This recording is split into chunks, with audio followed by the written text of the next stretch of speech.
from me with my Bill hat on.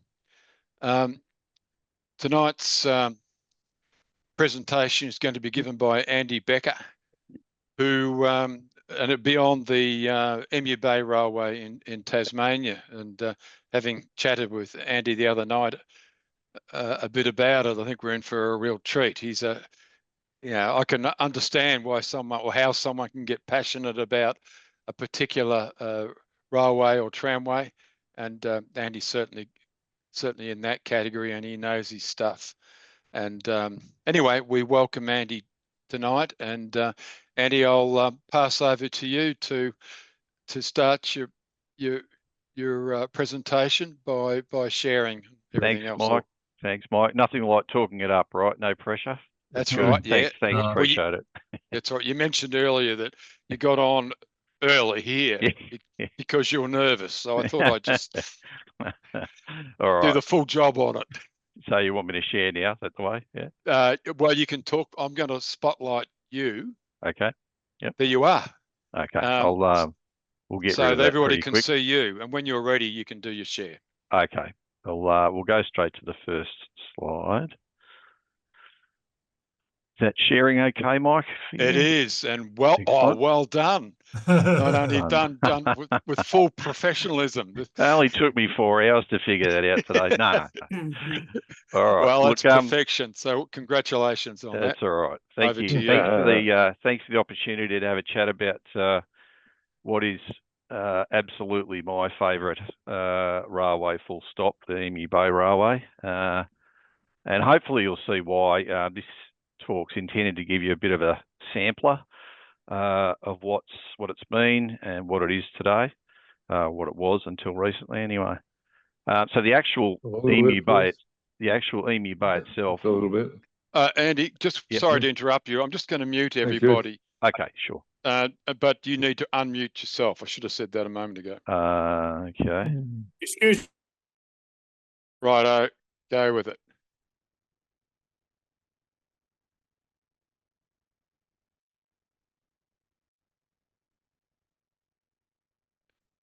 Andy, you need to just click on the red microphone on the bottom left.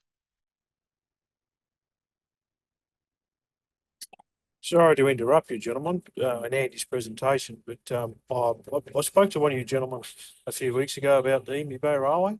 To add to this, sorry to cut in, but I'm a driver at Tasrail, and I'm actually driving down the EBR as we speak, as I'm on to you, fellow enthusiasts. Well, there you go. You'll see some of the sites that Andy will talk about, who can now speak to us, I can see. Okay. And welcome to that person who's driving on the line right now. Excellent. Great to hear. You can hear me all right now? Can, yes. Okay, go for lovely. it. All right, okay, go. So the actual Emu Bay itself, of course, is the bay adjacent to the town of Burnie up on Tassie's northwest coast. And I'm sure I'm telling everyone what I already know, but just to put it into some context.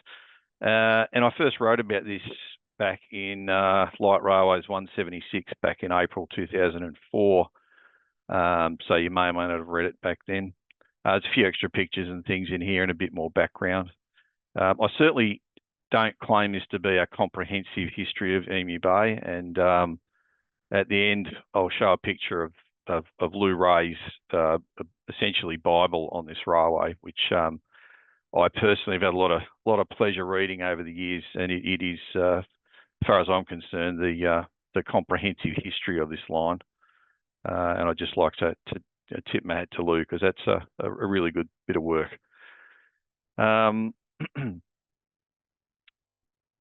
All right, we'll just go on to the next slide. So a little bit about kind of where we are, and just acknowledge this map came from an ARHS bulletin many years ago by C.C. Singleton, sort of well-known early rail fan and photographer and author.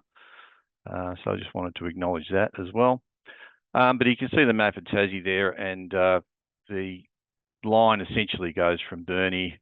Originally, it went down to Zeehan, and I'll do this in a bit more detail in the next slide. But the trip that I did was back in 1991. A friend of mine and I decided we'd ride our push bikes from Launceston up to Smithton and back over a couple of weeks. And during that period, we managed to bump into one of the Emu Bay drivers, who I'll introduce a little bit further into the presentation. But it resulted in this amazing trip down the west coast that we had not planned, and was just spectacular. It was one of those trips that sticks with you, and you just think, wow, how did that just happen? Yeah, anyway, we'll talk about the how that happened a little bit later. But we started from Burnie, ended up going down to a place called Primrose, which is near Rosebery on this particular map, and back in one day. It was January 1991. The weather was fantastic, believe it or not, on the west coast of Tassie. It was spectacular, and hopefully the photos kind of convey that. And I guess ever since, I've really, have this fascination for Tassie's west coast railways, particularly the mining sort of railways down there. In fact, I was down there in July this year, and I'll show some photos near the end on that as well. Right, so I guess just to put in a little bit of context for those that aren't familiar with this railway, I thought I'd just look a little bit at how the railway evolved, and I'll spend a little bit of time on this slide just to set the background, but don't worry, not every slide has this much sort of verbiage associated with it. So it kind of started life as the Van Diemen's Land Company, who built a 45-mile wooden tramway, believe it or not, from Burnie to a place called Waratah. So that's essentially the red and red dotted line on this map.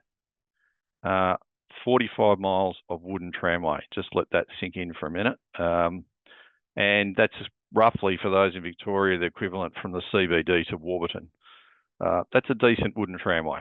It was horse-drawn, and the way they operated it was they'd run one way one day, so on Mondays they'd run from Burnie to Waratah, and the following day they'd run from Waratah back to Burnie, and then just continue that cycle.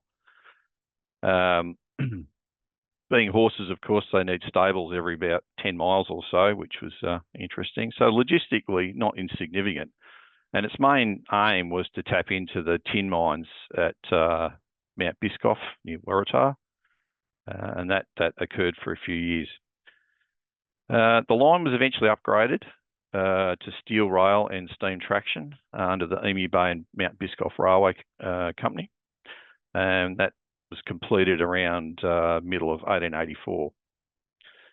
So curiously, the manager of the Van Diemen's Land Company and the subsequent Emu Bay Mount Biscoff Railway was a guy called James Norton Smith. Now, I mention him specifically because of the enduring association of the Norton Smith family with the Emu Bay Railway. And it's involved station masters, drivers, and other occupations over several generations. Quite remarkable. And as I said before, if you want to read more about that, Lou Ray's book's the one to dig into.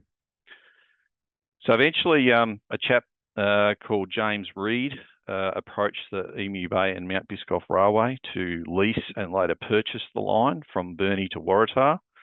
They floated shares, and I'm really glossing over what happened here. It's a story in itself, what actually happened with the shares and this period of the railway. But they were floated, and in 1897, commit that year to memory for a minute, and you'll see why, the EBR was registered. Shortly after, they started work on the extension from Guildford south to Zeehan. That's the yellow and yellow dotted line in this map. The idea was it would connect him with the isolated Strawn to Zeehan line, thus connecting that through to Burnie. Originally, there was a line touted to go to Queenstown from Rosebery as well. And in fact, it was surveyed but never built. And that's the dark blue dotted line at the bottom of the screen there. Now, Just to be clear, that's not an accurate representation of the survey. There's a fair bit of artistic license in that bit. But the idea was it would go through to Queenstown and tap into the Mount Lyell ore loads there. And look, as you'll see, hopefully in the pictures coming up, that line south traversed some fairly rugged Tassie West Coast country with 1 in 40 grades, deep cuttings, major bridges as it descended into what's called the Pieman Valley. There was also, and still is, a significant tunnel called the Argent Tunnel, which is in the section between Rosebery and Zion. Sorry to interrupt, Andrew, but just Yep. I've just gone past Pigeon Hill. You've probably heard that name before. Oh yeah, definitely. Went past Pigeon Hill. The tunnel, just adding to your stuff, we haven't had a train to Melbourne Flats since 2014. Yeah, correct. Yep. The track down here is still really good scenery, but still really good. Like it's really good nick down here. Like it's nearly 3.5 hours to get back now on the train, as opposed to when about 10 years ago when they bought it off PN and it was falling to bits. Right. Yeah. Still pretty. I've got a couple of photos coming up near the end of the bit south of Rosebery, which hopefully I'll talk a little bit about that then. But that's really interesting. Yeah, very interesting. So any Sorry, you just cut out there. Sorry. Must be going through the tunnel. My name's Kyle Stenning, so that's who I am in the chat. Yeah, so if you've got any questions about the EBR at the moment, please feel free to ask me while we're here. So I'm a die-hard enthusiast. I know Lou Ray personally. Oh, great. Helped him write the 150 yearbook for Railways of Tasmania. Excellent. So I even own my own locomotive, full-scale locomotive. So. Oh, good. Well, nice to meet you. Yeah, I'd like to catch up one day for sure. Yeah, no worries. Continue, mate. No worries. So the line to Rosebery was finished in about 1899, and then it was closed past Rosebery in about the middle of 1965, and then reopened to Melba Flats, shown on the map there. The idea of Melba Flats was it was to tap into the Mount Lyell concentrate, so the trucks would take it to Melba Flats and then load to the train and then off to Burnie. So the EBR after that then carried materials for the Pieman River Power Development Scheme. I'll show some photos of that a little bit later, commonly known as the Bastion Dam and Power Station. The branch line to Helier, so that's the light blue branch line about midway up. The map you can see now was completed in 1989, would you believe? So quite late. And it was intended to tap into some fairly rich lead, zinc, silver and tin concentrates from that area. And then the Rosebery to Melba Flats Railway is essentially, as was just mentioned a minute ago, been mothballed by Tassie, and I'll show some photos of that coming up a bit later. And the Melba Flats to Zion, I think, is essentially a rail trail or part of it now. So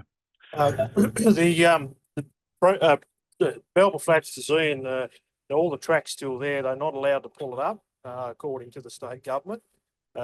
Everything's still there. All the rail sleepers. Apparently, so there was talk about extending the track back to Zion for a company called Zion Zinc. Okay. Last year, the Helier line, there is prosperities there. They've found a massive deposit across from the mine. They're still getting concentrate out of Helier by truckload, but they found a big deposit basically across the road with their all new equipment. And they said there's like 5 or 6 million tonnes of ore there. They've just got to figure out how to get it without the hill falling apart. But if this happens, they reckon they'll be running to Helier again, because Helier didn't shut till early 2000s. I never drove down there. I've been down there on a steam on railway, but they reckon if that goes ahead at Helier, they reckon we'll be running 7 days a week trains down there, 3 trains a day. They said.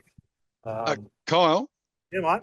Could I just interrupt you for a minute? Look, I was just wondering whether, look, it's fantastic that you, you are actually on the line right now driving at the time that Andy's speaking about it. But I look for to help Andy keep his presentation as a bit of a continuum. I'm just wondering whether you could fill us in at the end of his presentation, if you wouldn't mind. That's fine, Mike. Sorry to interrupt. I do No, apologize. not at all. It's just actually my fault, because I usually say at the start to keep comments and questions to the end, so it gives the presenter a chance to get through. But look, please don't be put off. I think it's absolutely fascinating what you're talking about, and that sort of present day view of what we're talking about historically tonight is incredible. But I think it'd be great right now if we can let Andy just finish what he's saying, and then we'll come back. And please stay on board. We'd love to hear what you have to say. Not a problem, gentlemen. Sorry, Andy, I do apologise. No, I think this is great personally. So yeah, I'd love to talk at the end. No problems at all from me. Okay, so the last thing I just wanted to say on this, Matt, was the EBR celebrated its centenary in 1997.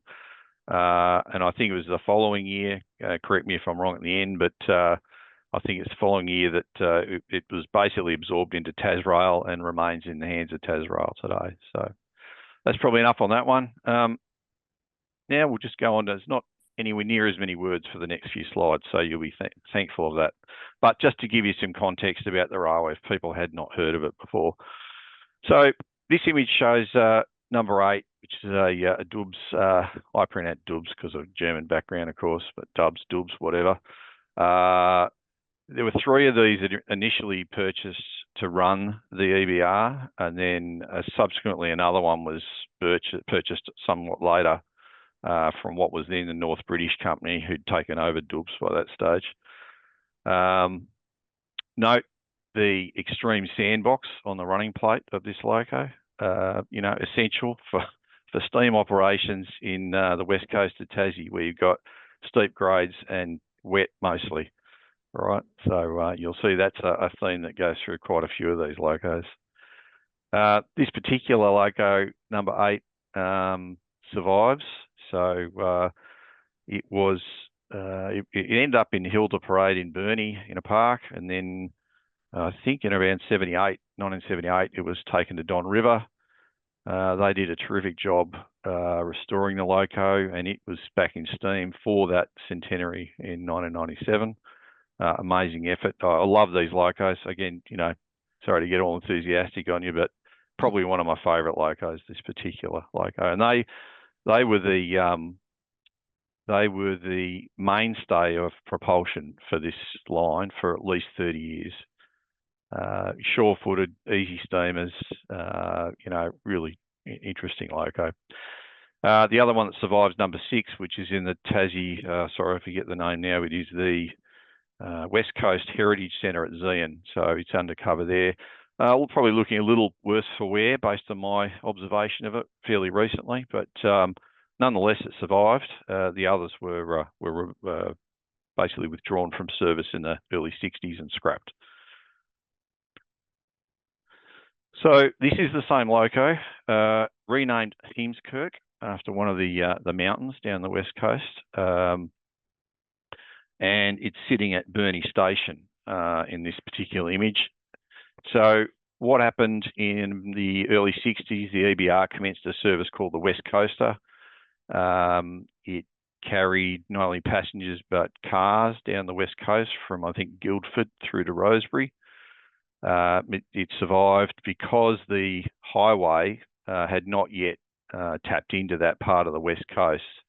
So it lasted until, I think, in the early 60s, 1963, I think, the Murchison Highway finally went through, and the car service at least then sort of ceased.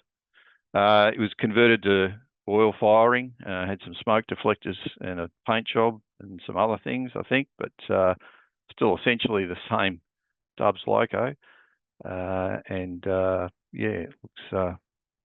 It was quite a successful little, not to say little, a successful venture, producing this train and running it down the west coast.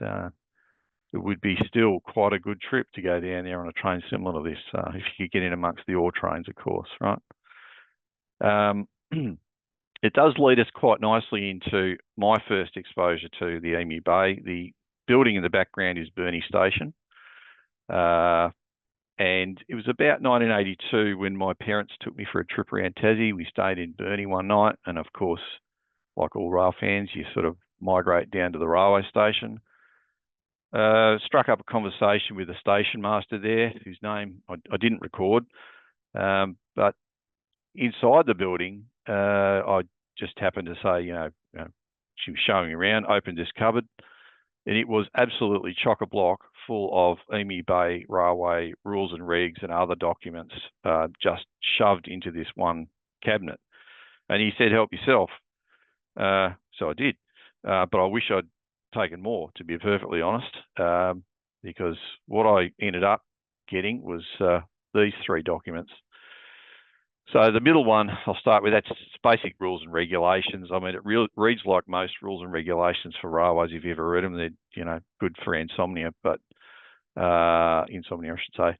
But then the interesting one for me is the appendix to the rules and regs, which has sort of local conditions and local things that happened on the railway. That was, to me, far more interesting. But they're one of those little treasures you get and you think, this is never leaving my collection. And of course, the locomotive handbooks are very interesting as well. Didn't look like it had been used too much. It looked like it's fairly unused copy, but the other two certainly had amendments and were used.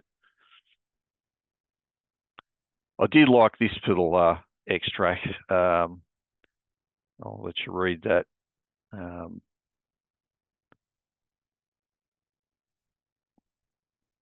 It was a 1941 document, and that came through loud and clear. And I'll just say, rail fans beware if you're hanging around bridges. Not the place to be. 1941, they were taking it seriously, obviously, down that way. Obviously, an important part of the war effort. Tucked away inside the rules and regs, though, were these little gems, staff tickets. So, authority to proceed into a section. Nice, colourful, interesting. Didn't think they'd be there, but when I opened the book, here's 3 or 4 of them sitting there. I've got no idea why the yellow one is sort of deleted, like printed, deleted, and then reprinted on top. I cannot explain why or how that happened, but curious, little curiosity, and certainly added to the find. I reckon this find and the books were the things that kind of cemented in my head that this railway was something special. Also, a staff telegram, so authority, same sort of thing, authority to enter a section telegram, stuffed inside the appendix to the rules and regs. All right, so that was my first sort of introduction to the railway. I didn't think much more of it at that stage. So I'll just go double back now and just talk a little bit more about the locos. It's not a comprehensive view of the locomotives, but just a really quick overview. This particular engine is ex-North Mount Lyell Railway, number 1, that was renumbered number 15 when it came to the EBR in the 30s. So the North Mount Lyell Railway, and I'll shout out here to, I think it's Ray Lewis. Beg your pardon, I should maybe get that name right. Just bear with me for a minute. This is Ray Ellis, I beg your pardon. Ray Ellis is excellent article on this railway in Light Railways 109. So Avonside Loco 460, again, massive sandboxes on the running gear. The one down the bottom right image is at I think it's at Crotty, which is on the North Mount Lyell. Pillinger, beg your pardon, Pillinger. And the one at the top is under EBR ownership in Burnie. But just curious, nice little locos. I found this image while I was researching this, and apart from loving the image, I'll just point out on the toolbox on the front, there are 2 initials, D and L.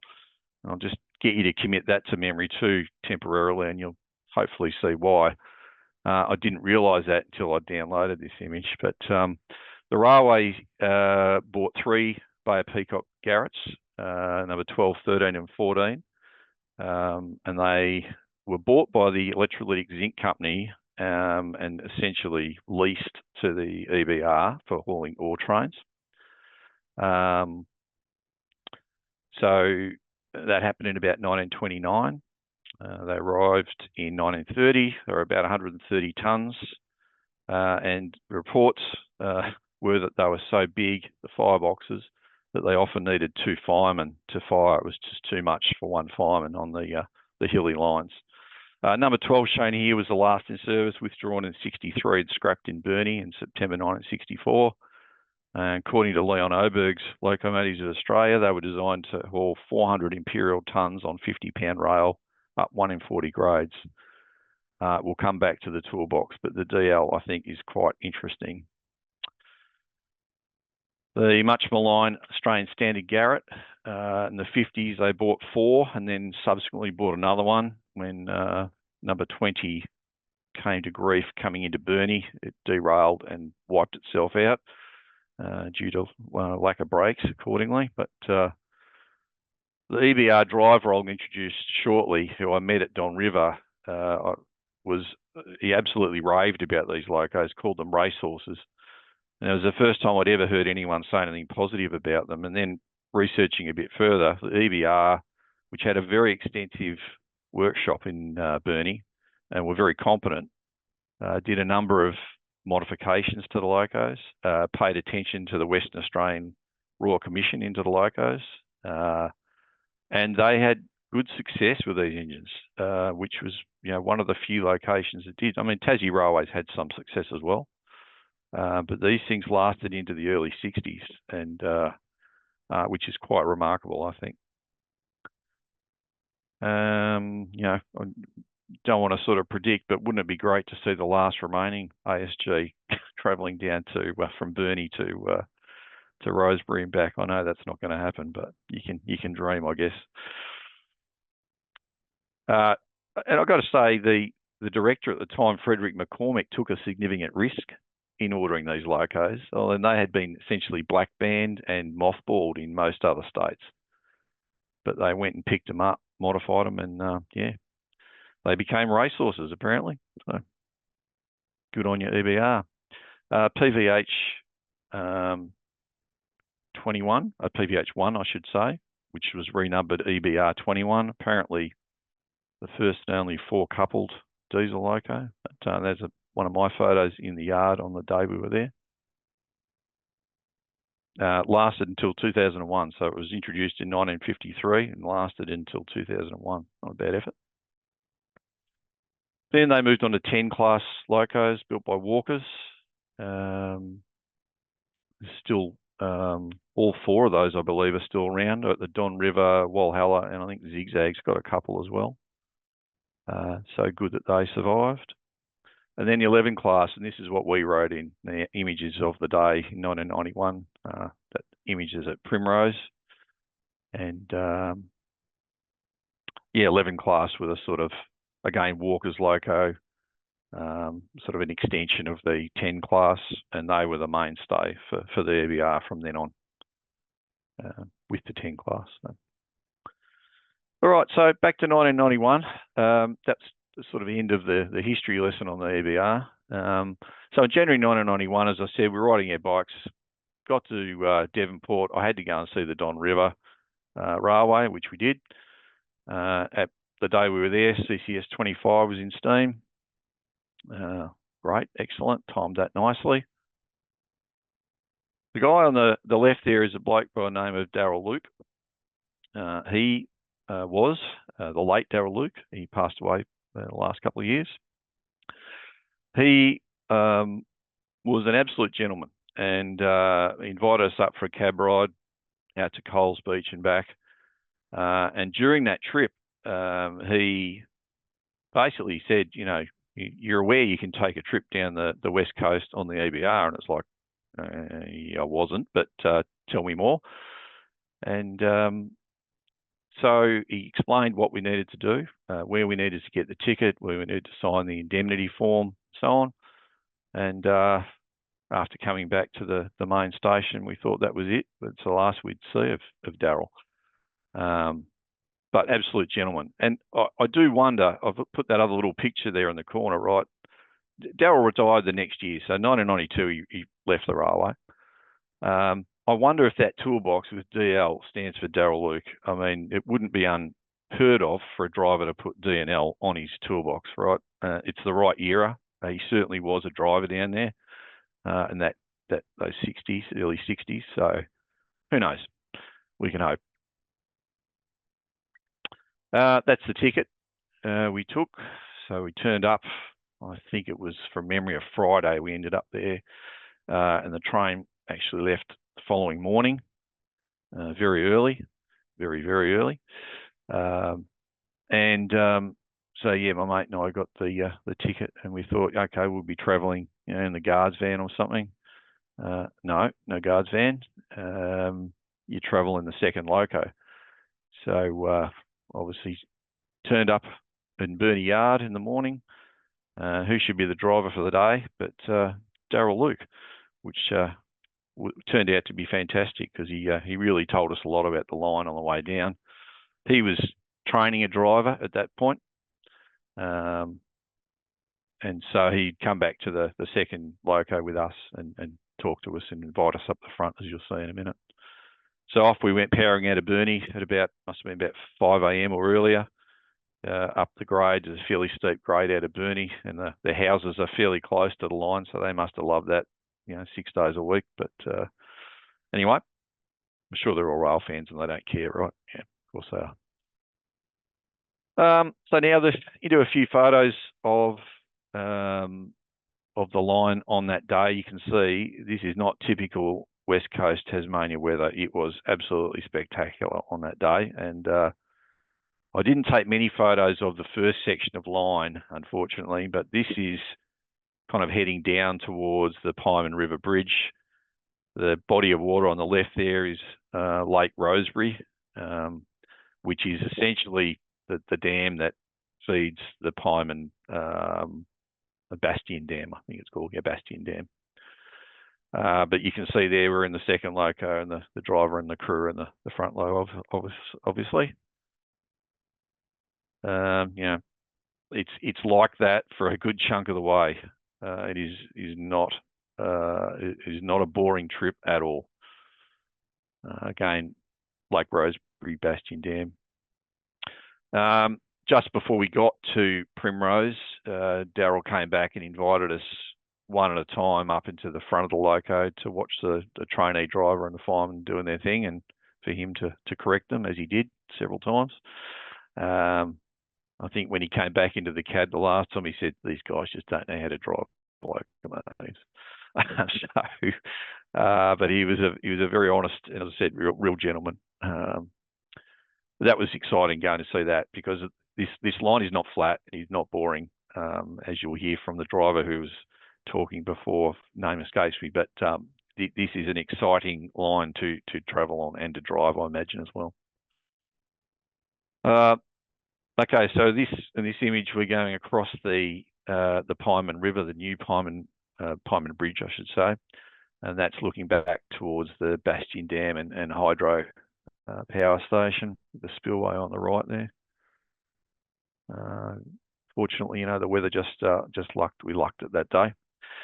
This image you can see in the bottom, the sort of right image, you can see the train in the shadow there. We're obviously in that second loco. But I didn't quite realise until I had a close look at this image. I think I'm right. Someone could correct me here, but I think that where the arrow's pointing there is where the original Pyman River Bridge went across, and you can kind of see the cutting just to the right of it. So all of the early sort of, I guess, 1970s and before shots would be of that bridge. And then when the Bastion Dam opened, they obviously had to reroute it and build a new bridge. So that looks to me, oh yeah, it's just someone's confirmed it. Great, thank you, Robert. Appreciate that. But it's one of those little things I'd never noticed it in 20 odd years looking at these images. I thought, hang on a minute, looks very like a bridge abutment in a cutting. So thanks for confirming that. Oh, okay, someone else is not. It may not be. Anyway, speculation. All right, moving on. Just a cab shot, 11 class that we're in. Obviously doing about 30 or so kilometres an hour there at that point. Right, okay, someone says the original bridge underwater. That makes more sense. Thank you for clarifying that. So in terms of the cab, pretty standard layout. Nothing much else really to say there. Standard sort of diesel hydraulic loco layout. So, okay, now we're at Primrose. So we've arrived at Primrose, and in this image, we're running the engines around the train and then pulling them back through the ore loader, which you'll see in a minute. Daryl's standing down there at the points, waiting for us to pass over them. So this is the ore loading facility. It was fairly, I mean, you know, you can imagine what it's like. It's not the world's most exciting part of the trip, but it was good we could have lunch and stuff then while they were doing that, and just sort of inches through the loader. Train was fairly decent from memory. Okay, I had to put a shot of me in just to show that I was actually there, sitting in 1101 at that point. Won't dwell on that.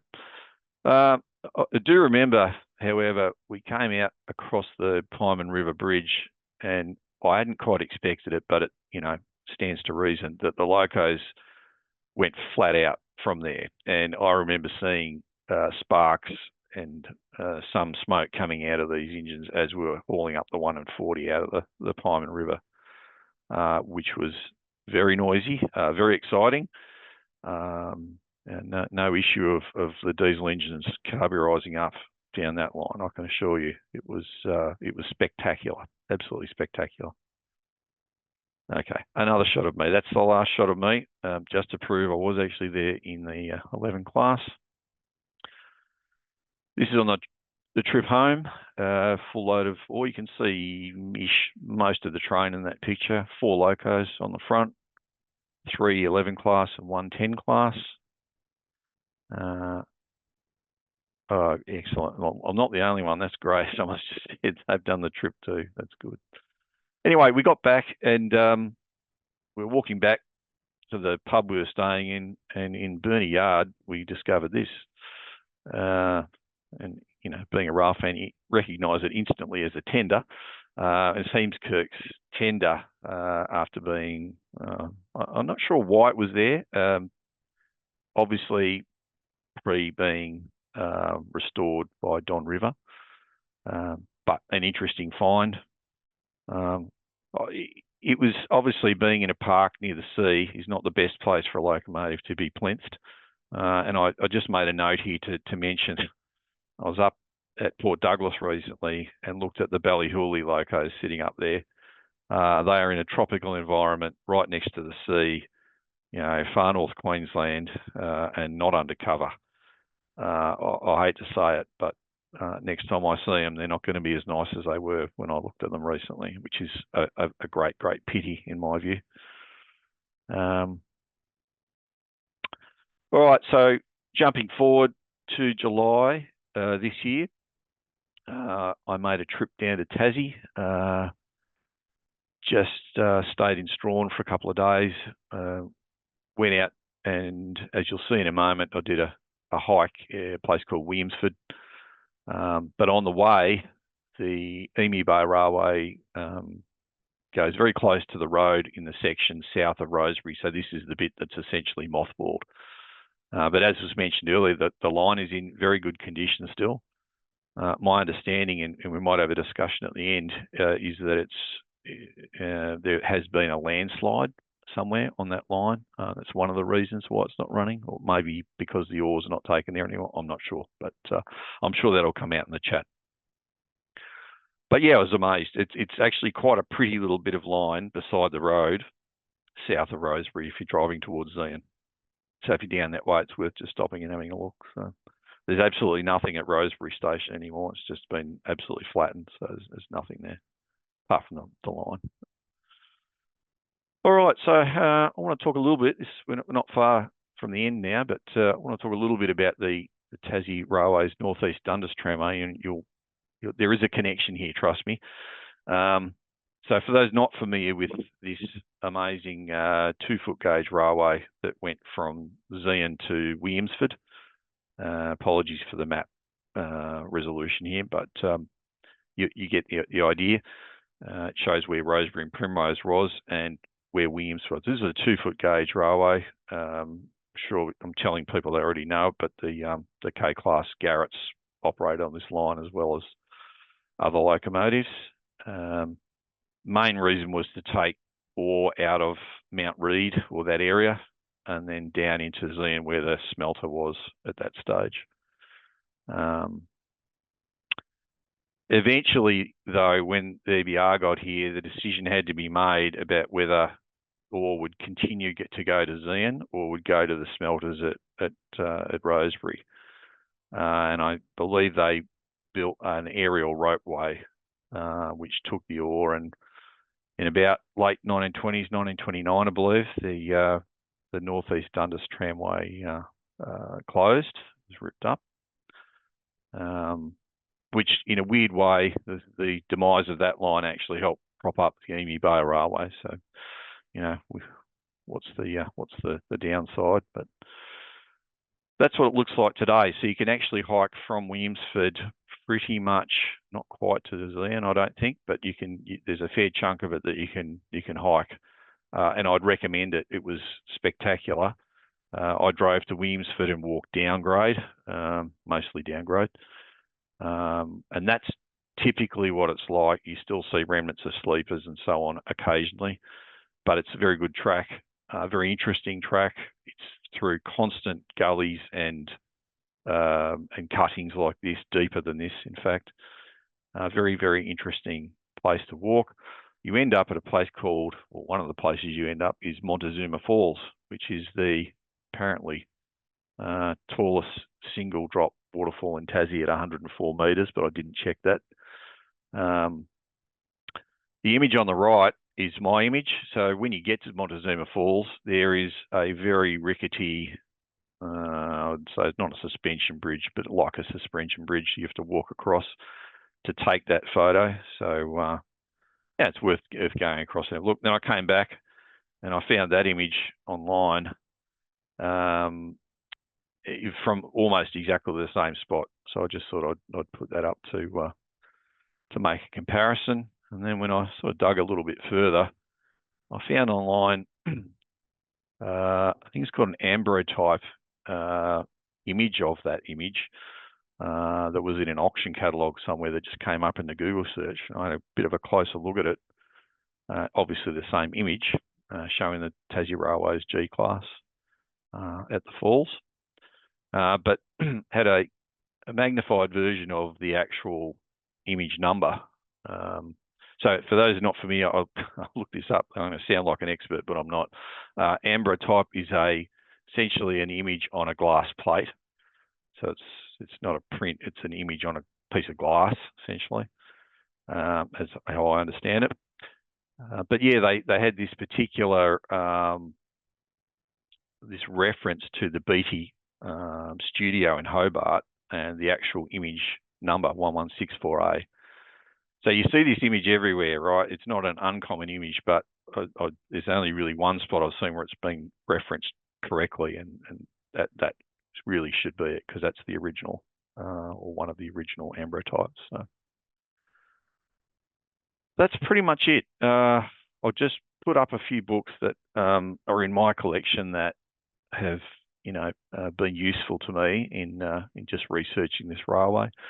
So there's a couple of books here from Nick Anshin. I reckon he does a really good job at sort of teasing out the social history, so stories of drivers and railway workers, and both those books have those in them. And in fact, one of them, the Tassie Railways one, has a section from Darryl Luke of all people. So that was quite a nice little connection. Robert Buttram's Australia's Garrett book has a good section on the EBR and some fantastic photos of ASG's running on the EBR. The Peaks of Lyle's probably one you may or may not have come across. Geoffrey Blaney, obviously, famous historian. I think it was one of his first books, if not his first book.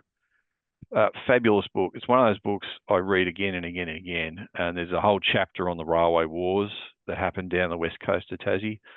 But even just reading the entire book, you go, wow, this is just so rich of history down that part of Tassie. Love it. The 150 Years of Tassie Railways, which was mentioned earlier by Lou Ray and Tony Cohen. Again, fantastic book and mentions the EBR quite extensively. The Light Railways, 109, that has the Mount Lyell Railway, North Mount Lyell Railway written up in it, which is worth a read if you're interested in that. And of course, the what I consider to be the Bible of the Emu Bay Railway, Lou Ray's fabulous book from VDL to Pasminco. So he certainly does the complete history in that book. Well, that's it. How did I go time-wise? Not too bad. Oh, you've done well, thanks, Andrew. Look, Andy, that's great. Thanks very, very much for that. I'll get you to unshare if you wouldn't mind. Okay, that just will take me a second. Stop share. Yep. Yeah, that's it. Okay, good on you. Now, that was fascinating. I found that I love the mix of history and the anecdotal from your own experience side to your presentation.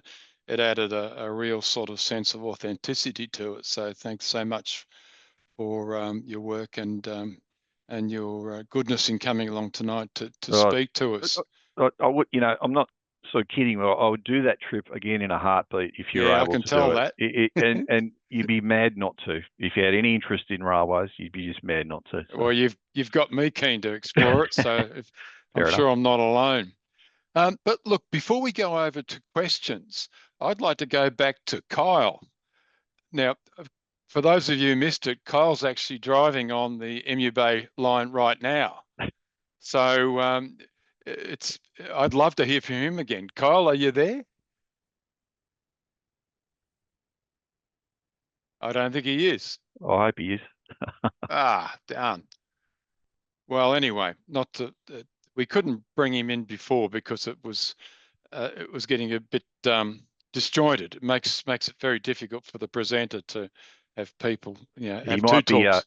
He might be at Primrose loading. I don't know. He could be. He could well be. Yeah.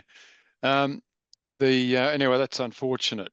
Anyway, so I'll now just pass over. Does anyone else want to ask any questions or make any comments that Andrew might be able to help with?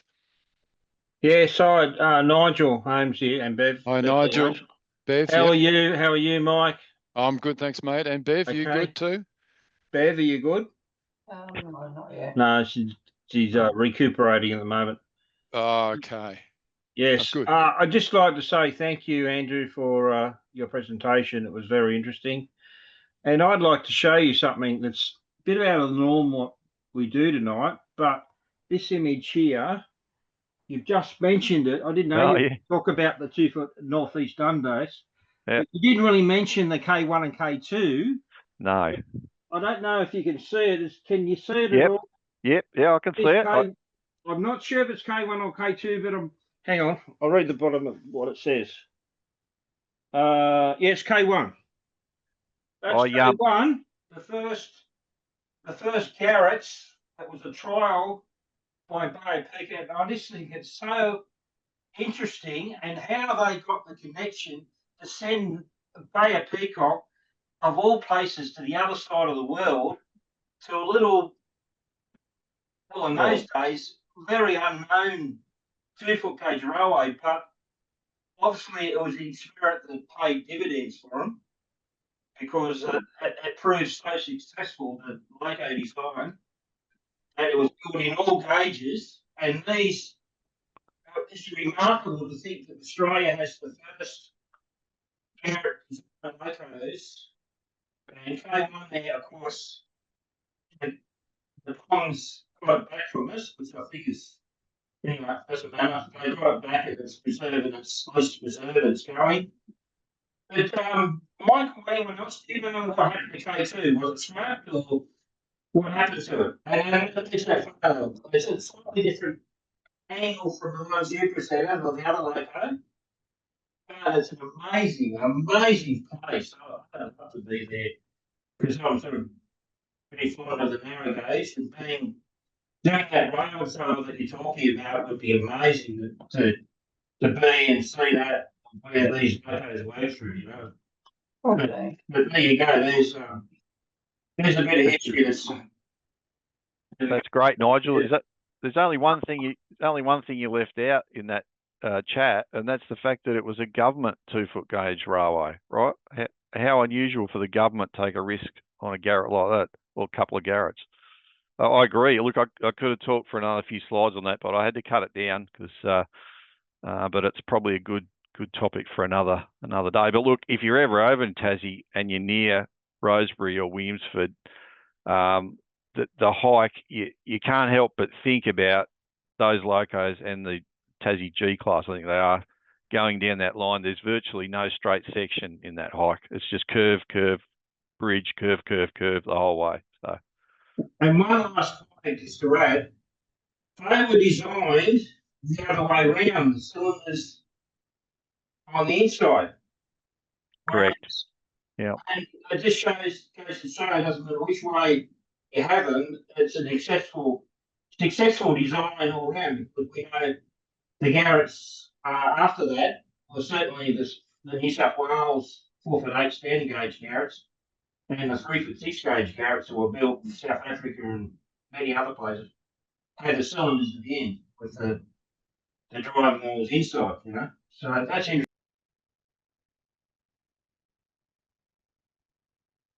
You're muted, Mike. Thanks for that, Andy. That's all right. Yeah, I was munching on some stuff here. I thought, oh, better mute myself. Thanks very much, Nigel. That's really interesting. Great photo too. Great image. Any other questions or comments? It's Roger speaking. I don't think my vision's on, but Western Langford and myself went down to Tasmania in 1963, and we rode the Emu Bay and we rode the Mount Lyell just before it closed, and we also hitchhiked out to Tarum and saw where Georgie Wood running around the. But we rode behind 12 and 16 and the Doobs. The West Coast was going then. We could hear the Murchison Highway being built in the background, which killed the the cargo passenger train with the buses on it. But it was a fantastic trip. Yeah. Well, in fact, that image of the ASG is one of Weston's from his library. Yeah. I was beside him when he took it. Oh, fantastic. Yeah, I took mine as a night shot. Right. Yeah, I did see there was a night shot in his catalogue as well. Yeah. That one interested me because it showed the inside of the loco shed as well. Yeah. No, it was interesting. We got hitchhiked down to Zion and it was so bleak we hitchhiked back to Rosebery and got into a carriage and spent the night there. It was so creepy in Zion we didn't want to stay there. No, I can tell you nothing's changed. There's more people there now, but you know exactly what you're talking about. Yep. Interesting little museum there though now. It's a fabulous museum. Yeah. Yep. Anyway, thanks. Yeah, no problems. Oh, thank you. Any other questions? Comments? Thoughts? Oh, hi there. Dave Gehan here.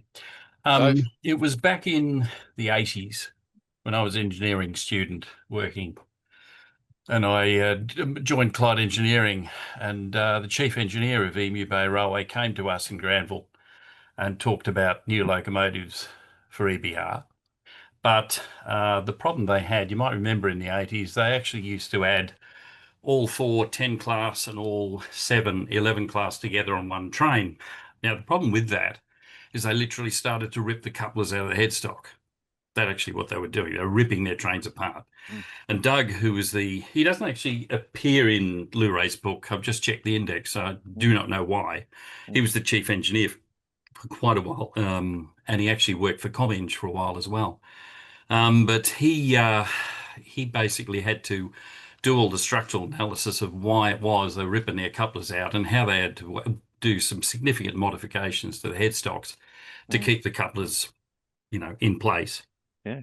And then later on, and it was about the 90s, I was working for another company, and we actually did a proposal, believe it or not, to convert PVH1 to remote control. Oh, So it could okay. actually do the shunting around the Burnie Harbour. Never came to anything, like a lot of those proposals don't. But that was, and I did in, oh dear, there was an ARE tour down to Tassie, and then I stayed in Burnie. I left the tour, went to Burnie, and I'll never forget walking down Burnie Yard at 4 o'clock in the morning, finding the guard, paying my $16, jumping into the guard's van, and the one thing he said to me was, "Now I want you to brace yourself against the handbrake."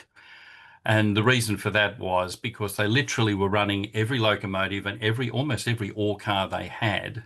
And by the time you get the couplet take up, as the locos turn off, as locos take off, by the time you get to the guards van, you go from 0 to about 40 Ks in about 2 meters. So he said, unless you want to break your arm, brace yourself against the brake wheel. And I'll never forget doing that. And Fantastic. it's a very good reason to do that, you know. That was So, yes, interesting what you say, David, about the coupling, because in Lou's book, there's a photo. You must have been having a cab ride or whatever, but there's a photo of the day they broke a coupler between the locos and the train, or between locos it might have been. But they're kind of standing around figuring out what to do next, which, you know, every railway man knows you have a cup of tea first, don't you? So that's right. Then there was a lot of welding going on. Yeah. Okay. Thanks. That was interesting. Good on you, David. Thank you for that. Roderick, you've got your hand up. All right, I'm on. Yep, you're on. 3 stories. Guildford had a refreshment room, which I never saw in operation. And one of the stories in one of the books with West Coast weather, even on Christmas Day, they had an open fire lit inside the refreshment room. Into a later era with internet just getting underway, I looked at a website and it said, "Hi, we're the kids of Queenstown High, where it rains 364 days a year, so we get a lot of time to work on internet." And the last of the one, your favourite book there, Peaks of Lyell, mentions the very famous rescue operation for the Mount Lyell disaster in 1912, when the steamer Lungana sprinted over Bass Strait in record time with miners and rescuers and equipment from the Ballarat and Bendigo mines, who of course had the experience and the capability, and there Emu Bay had a train waiting at Burnie for the boat to arrive in the early dawn and sprinted them down, and of course they had to connect onto the other railways. They got through. So that's part of that book. Yeah, in fact, you're right on money, because I'm rereading that section as we speak. It's one of those books you can read 2, 3, 4 times. Absolutely. Yeah. It's good. Yeah, I was up at where's the book festival? Clunes, isn't it? And Jeffrey Bain was there, and I didn't have his book to get him to autograph it. I got a little Tasmanian anecdote. Weston and I were in Rosebery about to hitchhike out to Tulla, and I ran out of film, and I found a shop with cameras in the window, and I walked in, could hide 4 rolls of Guildford 120 FP3Ps, and they said, "No, we don't sell film. You have to go next door for that." Little story about Guildford. I remember when we went through Guildford on this trip in 1991. I noticed there was a lovely carriage there that was being used as a storage area. I now know is DB5, which is a gorgeous clerestory roofed, I think might be ex-Tasmanian Government Railways, don't quote me on that, but it has little ducats on the side of it and clerestory roof, just a gorgeous carriage, is now used as, I think it's still there anyway, it was certainly there in 91, being used as a storage area. So. That's a Don, I think, now, and done up into its EBR blue colours. Oh, fabulous. That's great to hear it's around still. Yeah. Okay. Yeah, anyone else for Mike? It's Rob Bushby here from Hobart. Yes, Rob, how are you? Good, mate. After 36 years living on the West Coast, don't believe all the stories you hear about the weather on the West Coast. It's not really that bad, is it, Andrew? Well, the evidence from Andy tonight says that it's brilliant sunshine. Yeah, of course it is. Just a story about the climb from the Pieman River Bridge to Boko, which is 6 miles. I did that trip in 1966 in the cab of an 11 class with a driver who I won't name. And from Farrell Siding, which is basically the bottom of the climb, to Boko, he slept all the way. And as the train started to pick up speed at Boko, that woke him up, and he was right then after that. It was quite a railway. I did ride from Bulga back to Guildford that day in the with the line maintenance manager, Buck Robinson, and you might have seen the photo in Lou Ray's book of the 1938 Chev, which still had its steering wheel, and the steering wheel was actually the handbrake. So you used to wind the steering wheel up, and that was linked to the brakes. And that was quite a ride up over that section of the line before I went back on the loco again and rode into Burnie on the locos. Well, like I said before, the Emu Bay Railway workshops were innovative and much underrated, I reckon, for what they did and what they achieved and what they kept going over there. It was a remarkable thing. They still are today, even as a general engineering workshop. They've got a fabulous reputation. Okay. Yeah. Well, very good. Yep. Yeah, thanks for the presentation. I thoroughly enjoyed it. It's a great place to be. Excellent. It is, yep. Thanks, Rob. It really is. Anyone else with a question? Comment? Just reminded of another then.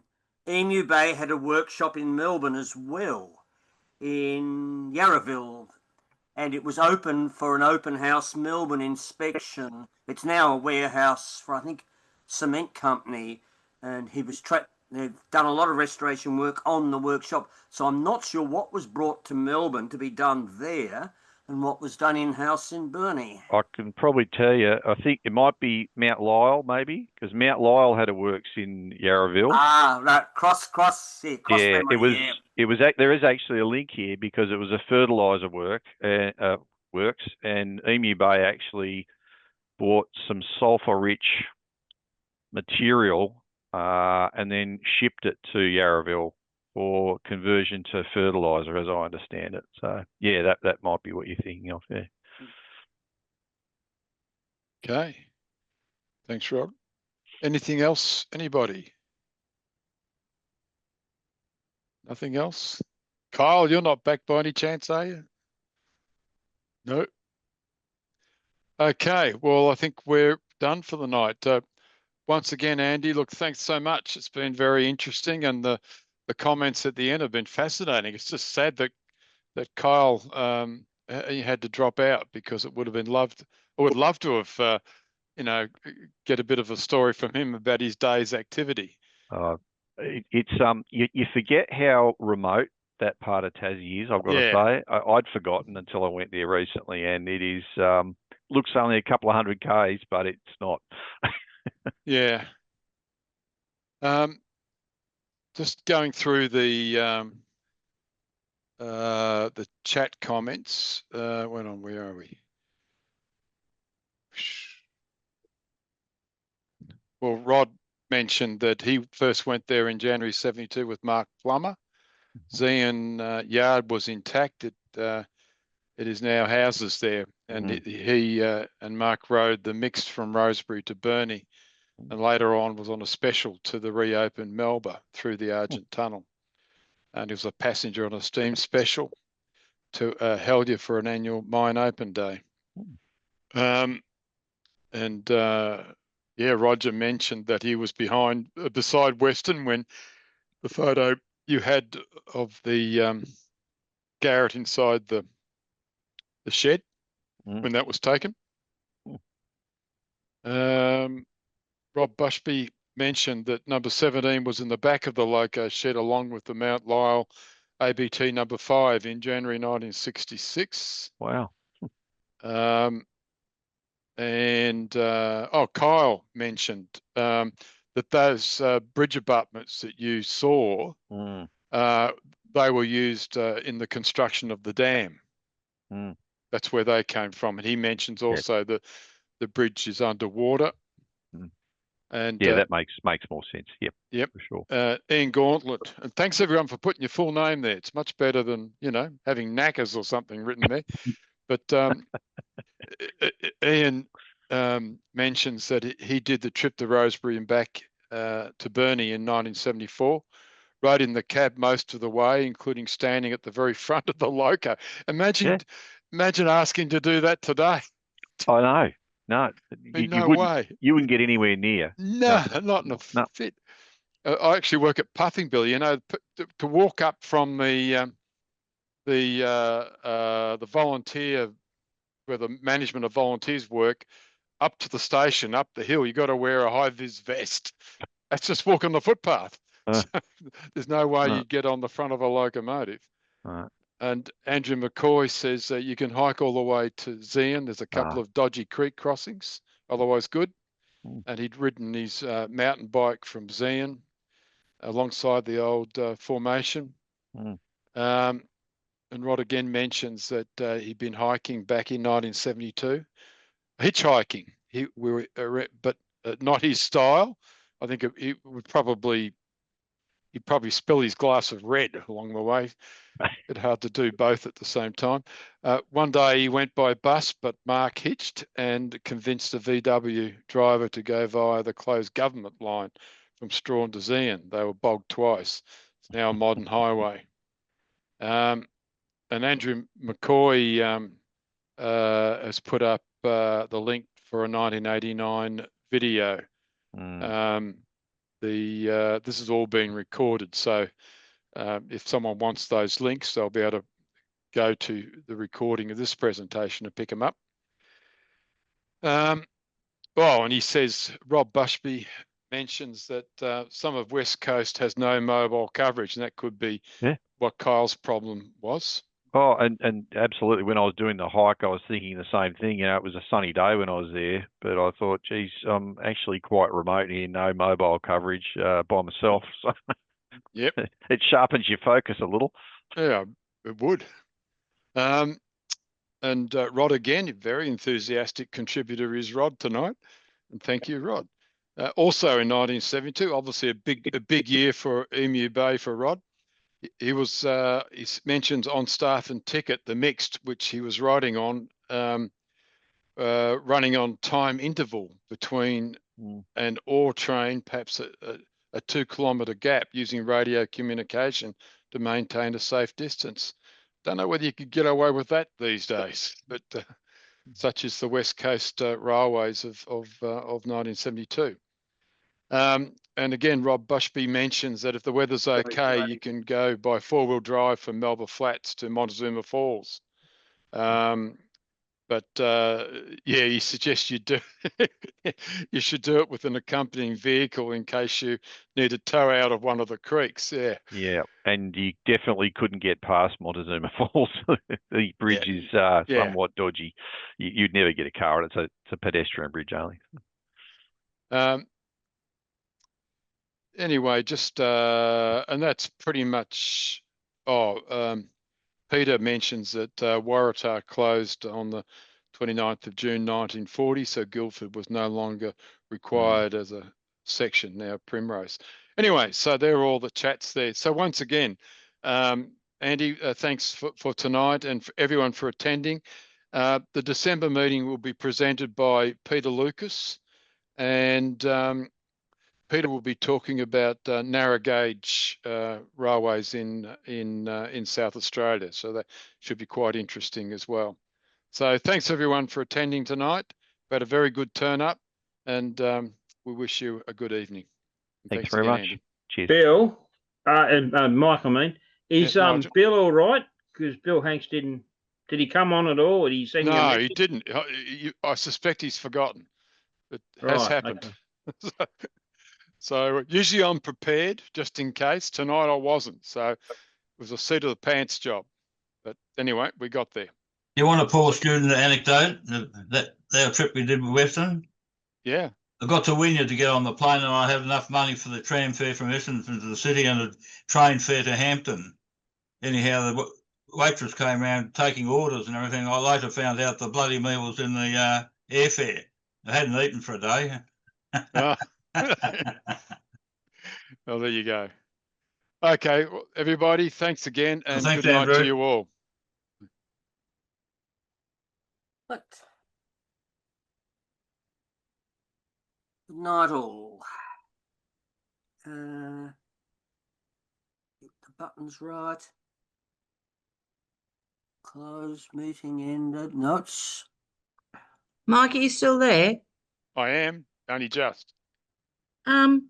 We haven't received the latest magazine.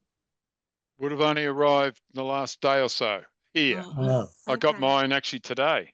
Oh, So, and I live 45 minutes away by car from where it was posted. So it might be another day or so for you.